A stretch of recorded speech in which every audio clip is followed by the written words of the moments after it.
Assalamu alaikum wa rahmatullahi wa barakatuh. Alhamdulillahi rabbil alameen. Wa salatu wa salamu ala ashrafil anbiya wal mursaleen.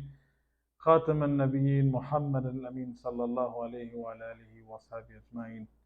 My dear brothers and sisters, we thank Allah subhanahu wa ta'ala for granting us this great opportunity of another day of fast and of Ramadan. As we are in the last few days of the month of Ramadan, we try to remind ourselves of the purpose of this month of fasting. From the very first day of Ramadan until now, we would have heard that ayat of Quran where Allah subhanahu wa ta'ala says, Kutiba alaykum siyamu kama kutiba ala alladhina min qablikum la'allakum tattaqun. And Allah subhanahu wa ta'ala tells us in Quran that fasting has been prescribed for us just as it has been prescribed for those before us. لَعَلَّكُمْ تَتَّقُونَ, that perhaps we may gain some God consciousness. And some people, fasting is that act of restraint where we're able to restrain ourselves and our nafs from so much just keeping in the obedience of Allah Ta'ala.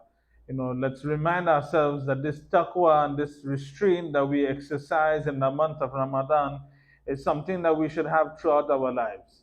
It's something that our eternal success depends on, that we continue to have this restraint in our lives just so that we can remain in the obedience of Allah subhanahu wa ta'ala. There are many people, or there are some people who would say, they have an issue with somebody and they say, what, leave it, Ramadan is almost finished. I'll deal with him after Ramadan. Or I'll deal with her after Ramadan. Or I'll do this, or I'll do that after Ramadan. I'm fasting now, I can't do these things. Let's remember, my dear brothers and sisters, whether we are fasting or not, we are Muslims. And we are people that should obey the commands of Allah subhanahu wa ta'ala. And we are people that should be fearful of Allah subhanahu wa ta'ala. Let not the passing of this Ramadan take away all the goodness and the good habits and traits that we have inculcated in our lives for this past month.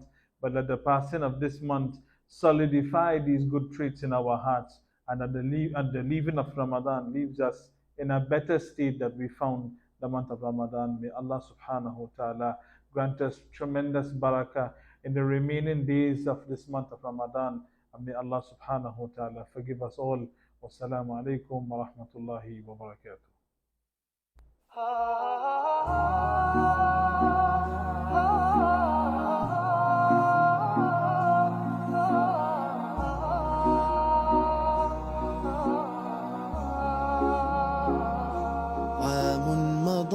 من عمرنا هلا هلال شهرنا بالخير جاء